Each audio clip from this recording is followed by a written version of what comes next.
Rahim qala al-musannifu rahimallahu ta'ala wa nafana yakum ulumahu wa nas'alullah min barakati ulumihi. Bayanu tamyizu alamati husnul khuluqi. Penjelasan tentang tanda-tanda akhlak yang baik menurut Al-Quran tentunya dan menurut sunnah Rasulullah. Seperti apa akhlak dalam Al-Quran, seperti apa akhlak di dalam informasi hadis Rasulullah. Ini perlu kita tahu sehingga kita betul-betul ketika disebut berakhlak, ya, rujukannya jelas. Baik bukan karena keturunan, baik bukan karena tiba-tiba menjadi orang baik, tapi baik menurut petunjuk Allah dan Rasulnya. Saya bacakan takbirnya. I'lam anna kulla insanin jahilun bi uyubi nafsihi. Rata-rata ketahuilah bahwasanya manusia, setiap manusia itu rata-rata jahil, bodoh, tidak tahu dengan kekurangan dirinya. Ini gejala umum. Kalau dalam hadis Rasulullah itu kan ada 3 kategori orang yang sering disebut berulang-ulang. Orang yang tahu kalau dia tahu, nah, itu yang paling bagus. Orang yang tahu kalau dia tidak tahu, itu juga bagus karena mendorong untuk tahu. Yang paling parah yang ketiga, orang tidak tahu kalau dirinya tidak tahu. Nah, itu paling parah. Orang yang tidak tahu kalau dirinya tidak tahu. Ya, kemana-mana sok tahu, kan gitu. Kemana-mana sok tahu. Nah, ini yang diungkapkan di penulis kitabnya. Kulla insanin jahilun bi uyubi nafsihi.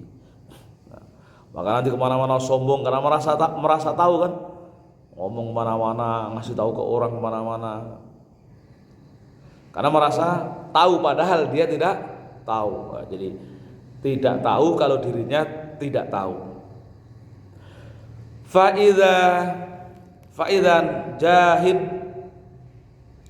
nafsahu adna mujahadatan hatta taraka fawahishal ma'asi. Nah, karena dia tidak tahu kalau dirinya tidak tahu,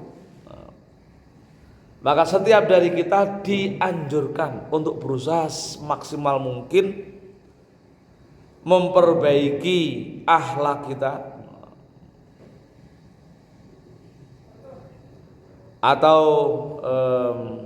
ya pokoknya berjuang secara serius untuk belajar sampai kemudian dia bisa meninggalkan fawahishal ma'asi, perbuatan maksiat yang buruk.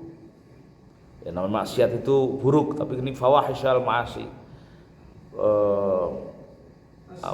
maksiat yang memiliki nilai kekejian. Rubbama yadhunnu bi nafsihi annahu qad hadzaba nafsahu wa hasuna khuluquhu.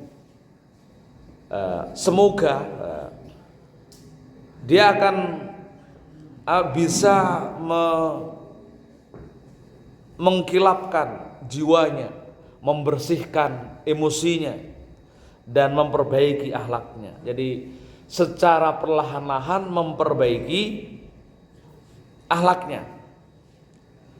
Jadi kita harus tahu posisi itu, bahwasanya kita semua adalah bodoh. Itu penting.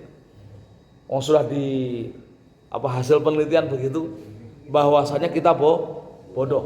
Itu penting. Karena merasa bodoh, maka kita belajar, kan begitu.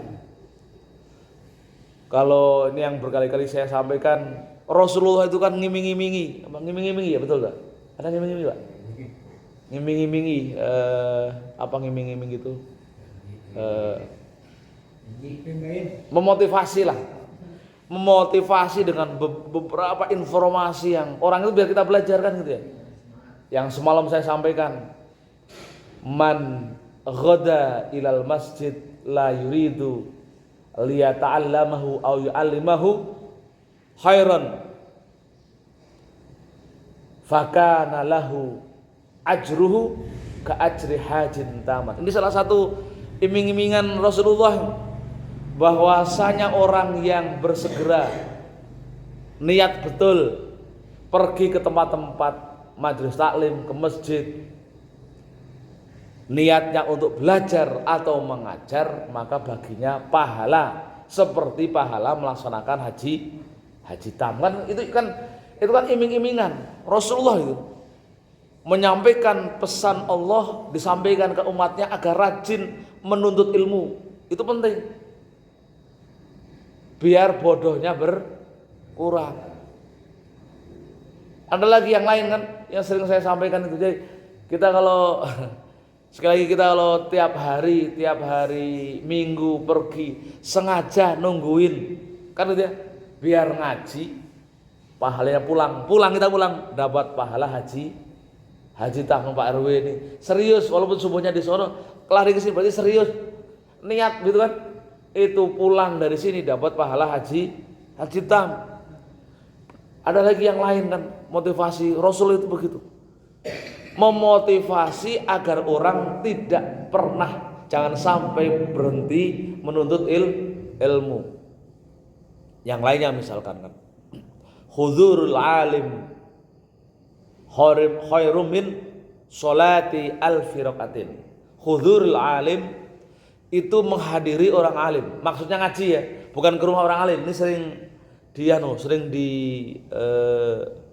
manipulasi hadis ini, sering dimanipulasi biar orang alim dikunjungi, nanti diamplopin gitu. Kan begitu. Maksudnya ngaji, huzurul alim afdhalu min sholati alfi raqatin. Menghadiri orang alim maksudnya ngaji itu pahalanya lebih baik daripada sholat sunat 1000 rakaat. Jadi pahala kita dapat pahala haji tam, dapat pahala sholat sunat 1000 rakaat, banyak seneng kita. Jadi wah, tiap hari kita sudah berapa tahun ngaji? Udah berapa tahun ya? Berapa haji? 2000, seingat saya 2016 ngaji. Dulu nggak tahu kita informasi kalau ngaji itu dapat haji, sekarang dapat informasi. Karena ngaji dapat pahala haji. Kan begitu. Ini iming-iming Rasulullah agar orang tidak bosan. Tidak bosan untuk menuntut ilmu. Kan begitu. Sehingga akhlak kita berkualitas, ibadah kita berkualitas.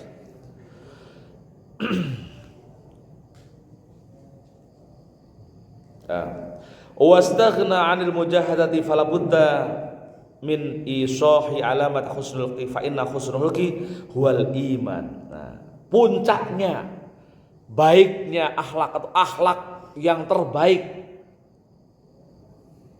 atau apa ya? Inti dari akhlak itu adalah iman. Intinya akhlak itu iman. Penting itu iman itu. Karena tanpa iman itu bahaya. Saya contohkan, sekarang itu iman orang itu pada terganggu keimanan kita. Musim paslon seperti ini, iman kita itu betul-betul terganggu. Misalnya begini, ada anggapan seorang jurkam paslon tertentu mengatakan, ini kalau enggak ini hancur negara. Emang siapa lu? Gitu kan? Kan betul ya? Emang siapa kamu kata? Kalau bukan calongan ini hancur negara, Islam terancam. Emang siapa kamu katanya? Kan begitu. Allah punya skenarionya tersendiri untuk melindungi agamanya, melindungi makhluknya, melindungi sebuah negara. Allah punya skenario. Ini menunjukkan orang-orang tidak beriman begitu, menafikan Allah, meniadakan Allah dalam konteks menjaga negara dan agama. Kan begitu. Siapa lu kan sampai bilang begitu? Kalau bukan ini negara kita hancur. Itu udah tauhidnya terganggu. Tauhidnya terganggu. Makanya yang paling baik bagi kita nih orang-orang yang beriman dan berilmu itu lebih baik pasif. Dalam konteks seperti ini. Karena ketika mengkampanyekan salah satu orang itu mesti muncul kata-kata kalau enggak begini. Waduh kan. Ini tauhidnya terganggu. Orang beriman pasif saja, biarin saja. Mau milih siapapun. Agama pernah di sebuah wilayah paling nadir terendah, tapi tetap Islam tetap selamat. Di bawah Fir'aun tetap selamat kan? Di bawah Namrud tetap selamat. Di bawah penjajahan dulu ketika umat Islam di bawah penguasaan orang-orang kafir tetap selamat Islam. Allah punya skenario tersendiri. Walaupun pemimpinnya saat itu di zaman penjajahan kan orang kafir semua, Belanda sama Jepang, nggak tahu agama Islam. Allah punya skenario tersendiri. Dan ternyata kan gitu, Islam tetap jaya. Kan begitu. Jadi mereka punya skenario tersendiri, Allah punya skenario tersendiri yang kita sering nafikan seolah-olah kita menjadi makhluk yang paling berjasa dalam menjaga agama Allah. Kan begitu kan? Kalau bahkan sering begini kata-katanya, kalau kamu menolong agama Allah, maka Allah akan menolong kamu. Siapa kamu kata menolong Allah? Kan begitu ya? Itu kata-kata yang bahaya itu. Kalau kita tidak tahu maknanya menolong Allah itu maksudnya apa, itu bisa terjerumus di dalam kemusyrikan dan kafiran. Istilah yang salah, tapi kita pahami secara literal. Kan ada kata-kata di Quran itu, tolonglah Allah, maka Allah akan menolong kamu. Itu tuh apa? Itu kalimat yang kalau kita nggak paham kalimat itu secara benar, maka kita bisa terjatuh dalam kemusyrikan.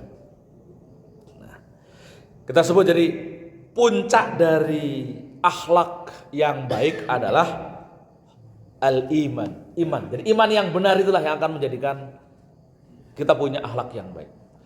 Kalau orang itu takut sama Allah, maka dia tidak akan pernah takut sama kekuatan apapun. Tapi kalau orang tidak pernah takut sama Allah, maka dia akan takut pada apapun.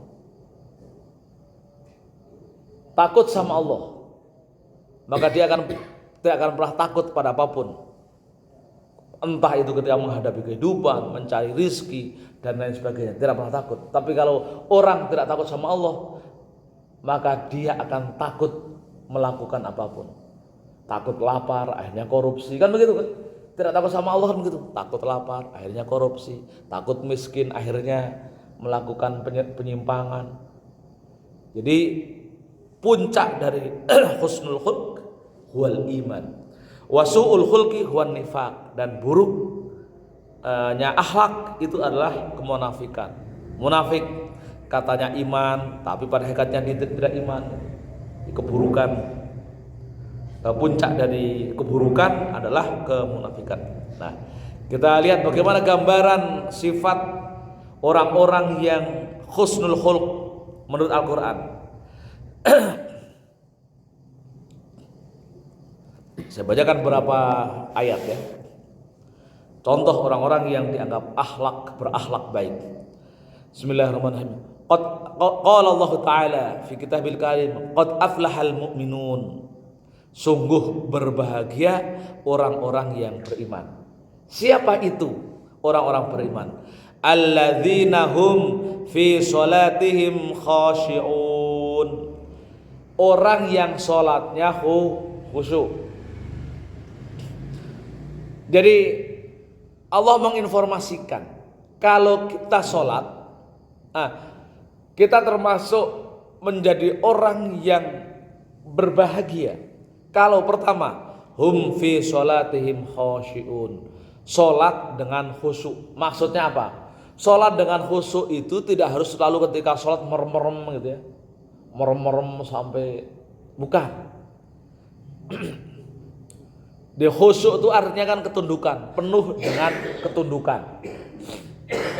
Jadi sholat khusyuk itu salah satu cirinya adalah jadi dia sadar posisi dia sebagai manusia, sebagai makhluk yang hina, makhluk yang rendah. Dia sadar bahwasanya dirinya adalah manusia yang tidak memiliki apa-apa, khusyuk, maka merelakan diri untuk bersujud, kan gitu ya. Orang ketika bisa sujud sadar bahwasanya kita adalah makhluk yang rendah.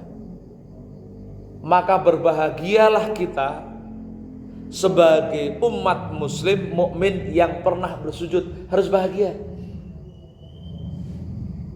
Tidak penting untuk membayangkan kita banyak dosa, tapi yang penting kita harus berbahagia karena pernah bersujud, punya kesempatan pernah bersujud. Karena banyak orang yang tidak bisa bersujud. Itu kebahagiaan yang luar biasa. Itu sudah masuk khusyuk.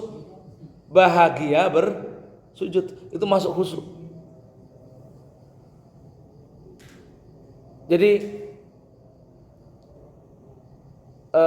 ada seorang ulama itu yang mengatakan begini, ini karena suka sujud ya, sampai wali dia wali. Tapi menarik, ini wali ini argumennya itu perlu kita ikut, saking senengnya sholat gitu. Jadi kira-kira dijanjikan, ya Syekh, kamu nanti di akhirat masuk surga. Lalu dia jawab, tanya, kalau di surga masih bisa sholat enggak? Tanya, kalau di surga masih bisa sholat apa enggak? Kalau di surga enggak bisa sholat, mending enggak usah di surga, mending di neraka, tapi tetap sholat. Karena saking sudah menikmati sholat sebagai instrumen berkomunikasi dengan Allah, kan begitu. Maka lebih baik dimanapun tetap sholat, tetap sujud. Tidak tertarik dengan tawaran masuk surga. Kalau kita kan pengen masuk surga, pikirannya apa di surga? Sudah nggak sholat, sudah nggak ada yang diharamkan, kan begitu. Punya bidadari banyak, kan pikirannya kan pikiran begitu. Ada seorang wali begitu. Jadi sampai mengatakan begitu. Ditawari masuk surga, tanya di surga masih sholat apa enggak? Nah, itu orang-orang yang cinta dengan sholat itu. Maka harus bahagia, masih bisa diberi waktu, kesempatan untuk bersujud. Maka qad aflahal mu'minun. Yang kedua, walladzina hum 'anil lahwi mu'ridun. Orang yang meninggalkan perbuatan yang sia-sia.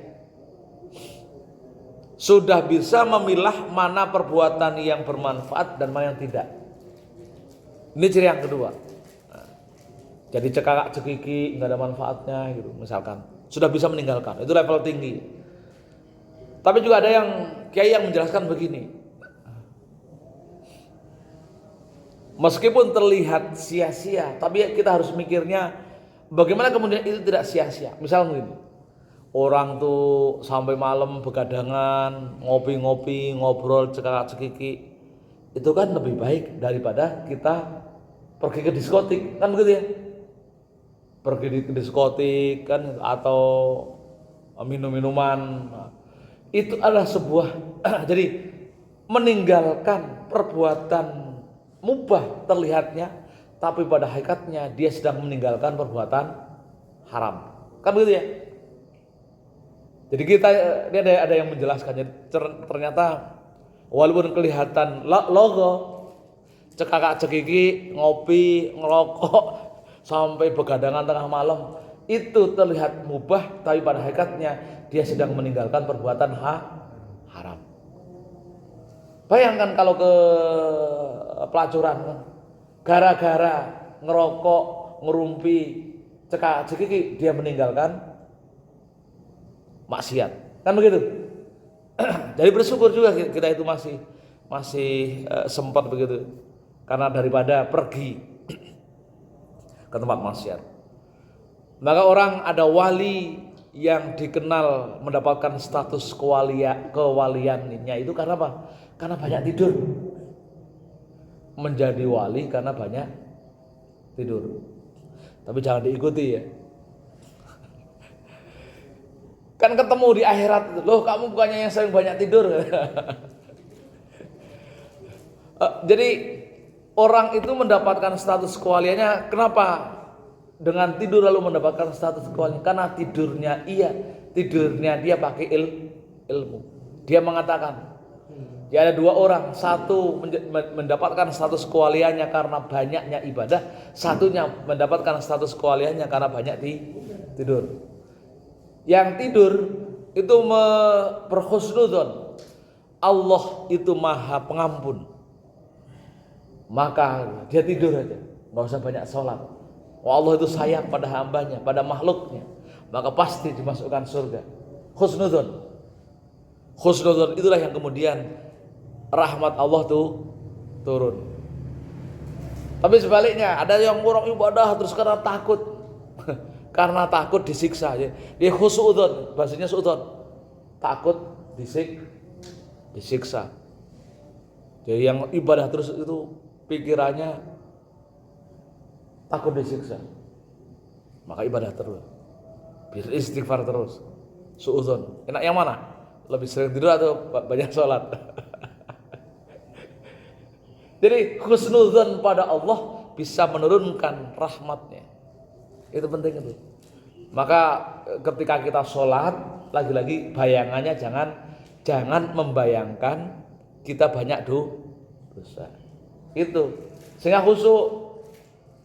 Ketika sholat bukan bayangannya mendapatkan surga, bukan bayangannya terhindar dari neraka, tapi untuk menghadap Sang Maha Cinta. Kan begitu kan? Untuk menghadap Sang Maha. Jadi sehingga sholatnya asik karena sholatnya dengan penuh cinta. Nah, jadi itu ciri yang menjadi yang kedua. Yang ketiga, walladzina hum lizzakati fa'ilun, orang yang gemar ringan tangan membayar zakat, menunaikan zakat. Jadi ini diingatkan, ibadah kita kepada Allah tidak akan sempurna kalau tidak disempurnakan dengan ibadah sosial. Punya tetangga yang kurang makan, punya tetangga yang anaknya atau anak yatim, punya itu harus dibayar sehingga ibadah kita sempurna. Orang yang banyak ibadahnya, sholat terus panjang hayat, sholat suratnya nggak pernah tinggal, puasanya nggak pernah ditinggal, tapi kalau dia ibadah sosialnya tidak dilakukan, maka ibadahnya tidak sempurna. Karena jadi ini penting ibadah sosial itu. Lalu yang selanjutnya nomor 4 menurut surat An-Nur nih, walladzina hum li furujihim hafizun, menjaga kehormatannya. Kehormatannya itu bisa kehormatan dalam arti kemaluannya atau kehormatan keluarganya. Jaga kehormatan, jangan sampai misalkan ya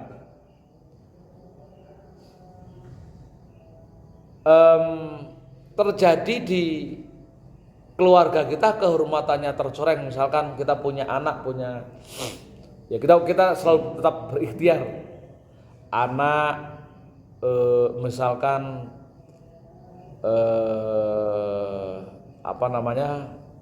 sebelum nikah hamil duluan, misalkan begitu.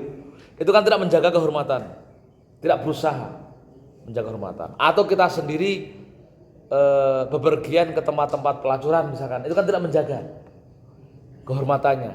Atau karena kita malas kerja lalu keluarganya jadi pengemis misalkan, peminta, itu kan tidak menjaga kehormatannya.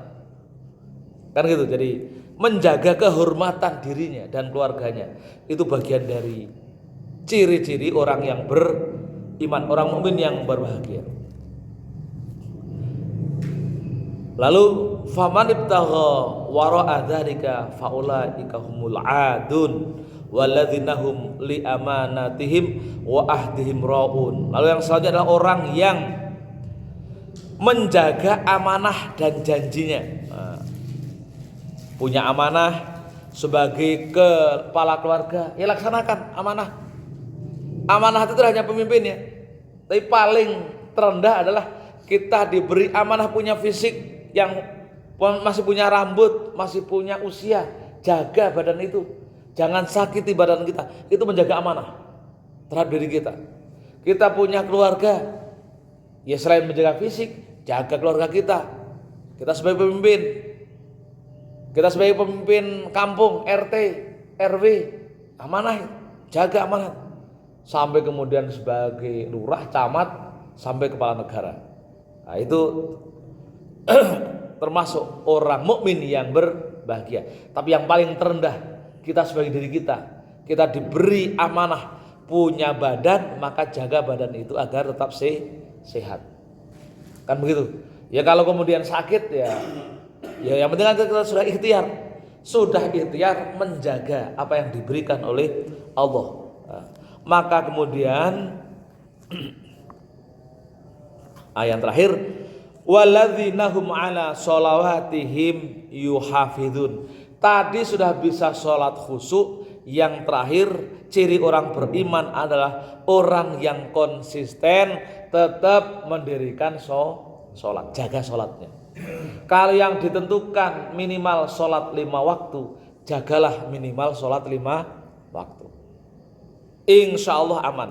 Maka apa kata Allah? Ulaika humul warithun alladzina yarithunal firdausa hum fiha khalidun. Itulah orang-orang yang akan mewarisi surga Firdaus dan tinggal di dalamnya selama-lamanya. Ini firman Allah. Nah di hadis itu ada juga yang menjelaskan. Jadi kita itu dalam beragama nggak usah muluk-muluk. Di agama itu malah dalam hadis Rasulullah begini.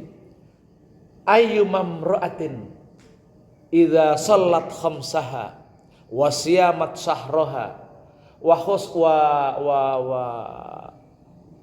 wahfat farjaha wa husna wa hasuna arsyaha dakhalatil jannah min ayyi abwabin sya'at.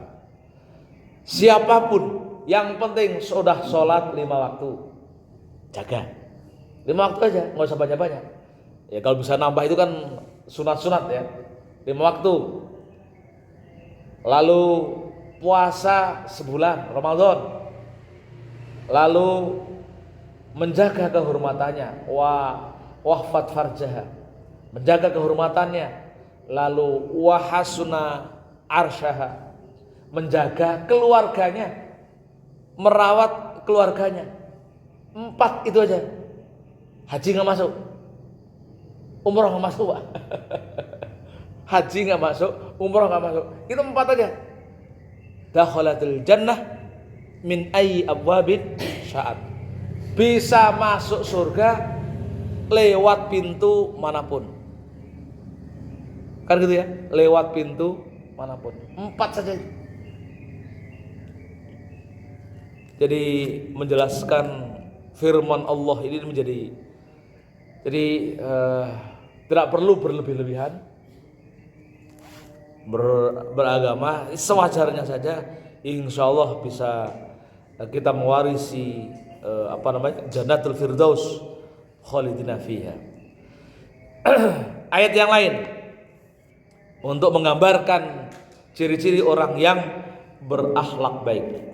At-taibunal abidunal hamidunal saihunal rakiunal sajiduna amiruna bil ma'ruf wan nahuna 'anil munkar wal hafizuna li hududillah wa basyiril mu'minin.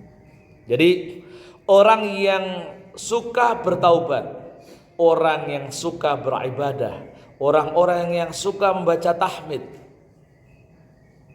orang-orang yang ruku, orang-orang yang sujud, at-taibun, bertaubat. Kata Allah, kullu insanin al-insanu mahalul khata' wa nisyan. Manusia itu memang kerjaannya ya berbuat dosa, berbuat salah dan lupa. Tapi wa khairul khata'in at-tawwabun. Sebaik-baiknya orang yang sering berbuat salah itu adalah orang yang bertaubat. Jadi kita itu kalau berbuat salah dimaklumi, Pak.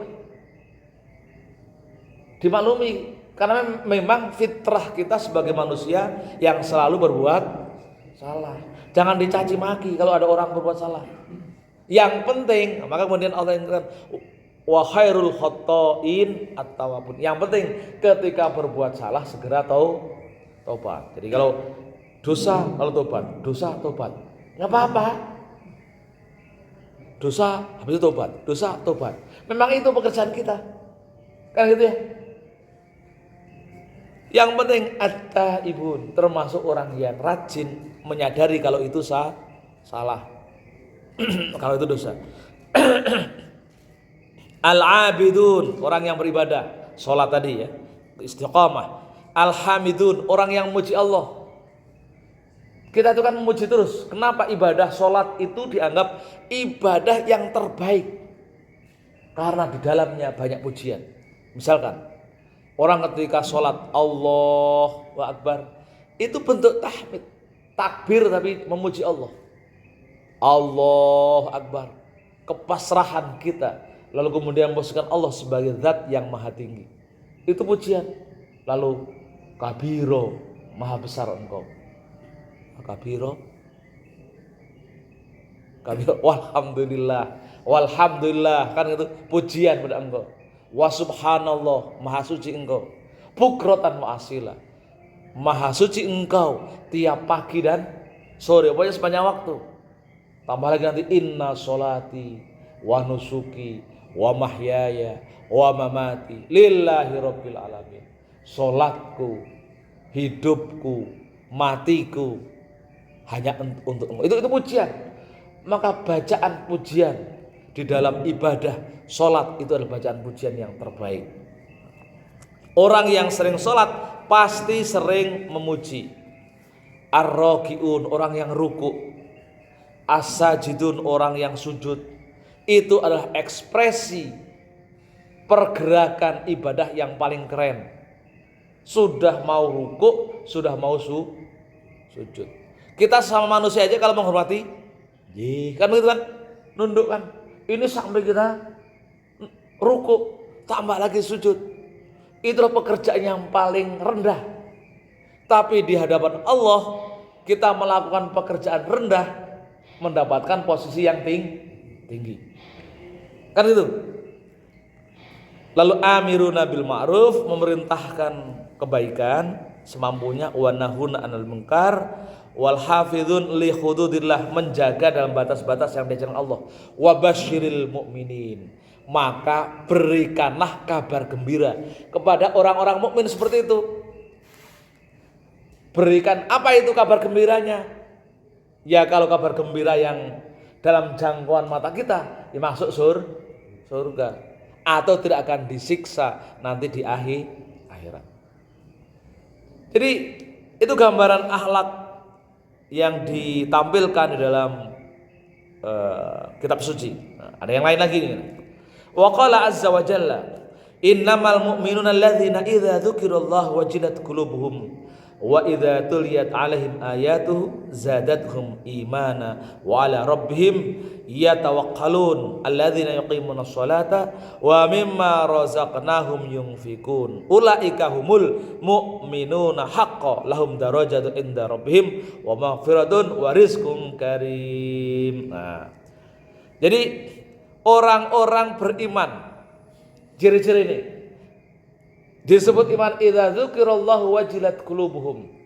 Jika disebut nama Allah itu wajilat qulubuhum, kemerentek. Apa kemerentek? Bergetar hatinya. Ini persoalannya, kita harus disebut nama Allah bergetar hatinya apa? Yang ada kan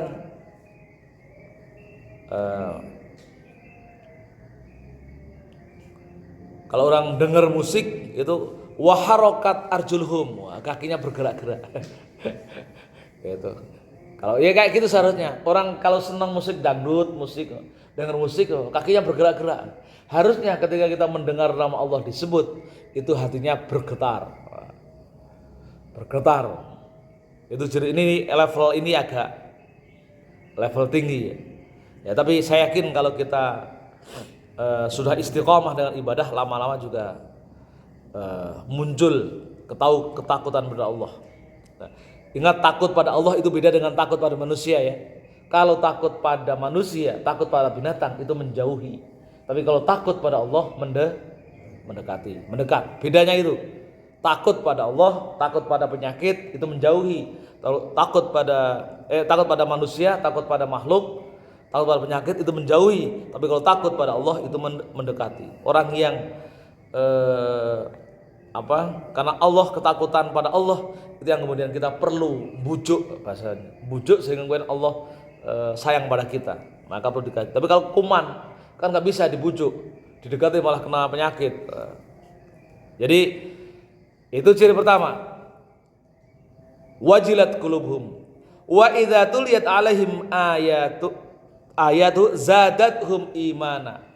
Ketika dibacakan ayat-ayat sucinya, ayat-ayat Allah, maka tambah imannya. Ayat-ayat Allah itu ada dua, tidak hanya baca Quran. Itu ayatul Quran. Ayat-ayat Allah itu ada dua.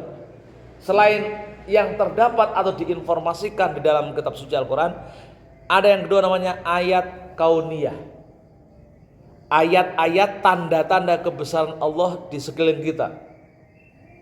Kita berpikir misalkan ya Allah, betapa sayangnya Allah memberikan kita kulit. Bayangkan orang yang terkena bom dulu, yang terkena bom Bali itu kan 80% kulit ini kan hilang. Jadi kalau keluar rumah kena panas dikit itu udah kayak kena panas api. Karena kulit ini bisa menyaring, mengatur suhu panas di luar. Kalau pas kena dingin ya nggak pernah kulit, masya Allah, dinginnya kayak di salju, yang nggak punya kulit. Kita dikasih kulit, ada rambutnya, itu mengatur suhu. Jadi ketika dingin badan kita anget, ketika di luar anget badan kita dingin. Allah memberikan rambut. Bayangkan banyak orang yang tidak bisa menikmati rambut, plonros rambut ini. Allah ngasih hidung. Oh itu ayat-ayat Allah itu. Bagaimana teknologinya begitu canggih membuat kita. Itu namanya ayat-ayat Allah, ayat-ayat kauniyah. Lagi di belakang sambil mancing. Ya Allah, melihat ini siapa yang ngasih makan ikan? Nabi Sulaiman yang kayaknya ladalah begitu, itu nggak mampu ngasih ikan. Pernah begini, ini cerita asik gitu, cerita walaupun Israiliyat tapi menarik. Ketika Nabi Sulaiman itu merasa kaya, manusia terkaya sedunia, kekayaannya nggak terbatas, lalu mulai tanda kutip tinggi hati, lalu berdoa sama ya Allah, kata, mbok ya aku itu dikasih kesempatan menolong engkau, membantu engkau ngasih makanan di laut atau di setu gitu. Sampai begitu Nabi Sulaiman. Lalu dikabulkan oleh Allah. Apa yang terjadi? Jadi ketika beliau ngasih makan ikan, sudah makanan diproduksi sekian banyak, ikan itu tidak pernah kenyang karena saking banyaknya. Tidak cukup kekuatan manusia untuk memberikan makan ikan. Padahal cuma ikan di danau, kekayaannya tidak bisa menyediakan umpan ikan. Itu Nabi Sulaiman. Lalu kemudian bertaubat. Aku terlalu sombong ya Allah. Allah akbar kabira walhamdulillah katsir. Bayangkan Allah. Ikan kan begitu. Orang yang suka mancing kalau dia penuh iman, melihat ikan, tambah iman. Kan gitu. Kalau kita sudah merasa sudah ngasih umpan, lalu siapakah kamu kan? Emang umpan kamu cukup untuk dia, kan begitu. walaupun cuma di setu atau di danau gitu. Tidak akan cukup. Nah, itu namanya membaca ayat-ayat Allah. Tambah iman. Ya Allah, betapa sayangnya Allah pada makhluknya. Ini contoh tuh. Membaca ayat wajilat qulub. Zadathum imana, tambah iman kita. Tambah betapa pentingnya kita makin mendekat sama Allah. Wa ala rabbihim yatawakkalun, dan kepada Tuhannya kita bertawakal. Dari situlah kemudian kita bertawakal. Bertawakal itu pasrah tapi setelah ikhtiar. Perumpamaan yang paling gampang adalah cerita ketika ada sahabat Rasulullah masuk ke masjid bawa untanya dilepas, lalu ditanya oleh Rasulullah, kenapa unta kamu nggak diikat? Katanya, aku tawakal, pasrah sama Allah. Dimarahin sama Rasulullah. Bukan begitu kalau tawakal. Kamu punya kambing, kamu punya unta, kandangin dulu, ikat dulu kalau ada talinya, ikat dulu baru kamu tawakal. Itu tawakal yang benar. Jadi kalau ada orang misalkan saya pasrah sama Allah, ketika malam-malam pintu nggak pernah dikunci, motor taruh di luar, misalkan gitu ya, udah di luar nggak dikunci, itu bukan tawakal, itu namanya bunuh diri. Bukan tawakal, itu bukan malah dapat pahala, tapi dapat dosa. Jadi ada ikhtiar dulu, baru kemudian pasrah, itu tawakal yang benar. Lalu yang selanjutnya, walladzina yuqimunas shalat, orang mendirikan salat, wa mimma razaqnahum yunfikun, dan berinfak. Ulaika humul mu'minuna haqqo. Itulah ciri dari orang-orang yang beriman yang sebenarnya. Lahum darajatu 'inda rabbihim wa maghfiratun wa rizqun karim. Kalau sudah begitu di mata Allah, dia dapat posisi tinggi, wa maghfiratun, dapat ampunan meskipun tanpa beristighfar, wa rizqun karim, dan dapat rizki yang melimpah atau mulia. Rizki tidak hanya bentuk materi, rizqun karim, tapi ya kesehatan, kebahagiaan, ketenangan, kenyamanan, itu namanya rizqun karim. Wallahu alam bisawab. Ini baru dua surah dari alamat husnul khuluq, alamat akhlak yang baik. Nah, kita mudah-mudahan ya, dengan kita sering istiqomah melaksanakan sholat 5 waktu, setidaknya apa yang kita lakukan sudah tergambar di pesan Allah. Menjaga tidak sampai meninggalkan satu pun, kan gitu ya. Sering membaca Al-Quran, sering baca ayat-ayat Allah, sering ruku, sering sujud dan sebagainya. Mudah-mudahan ini sudah mencerminkan ciri-ciri orang-orang yang beriman secara sebenarnya, mukminuna haqqo atau aflahal mukminun. Wallahu a'lam bishawab.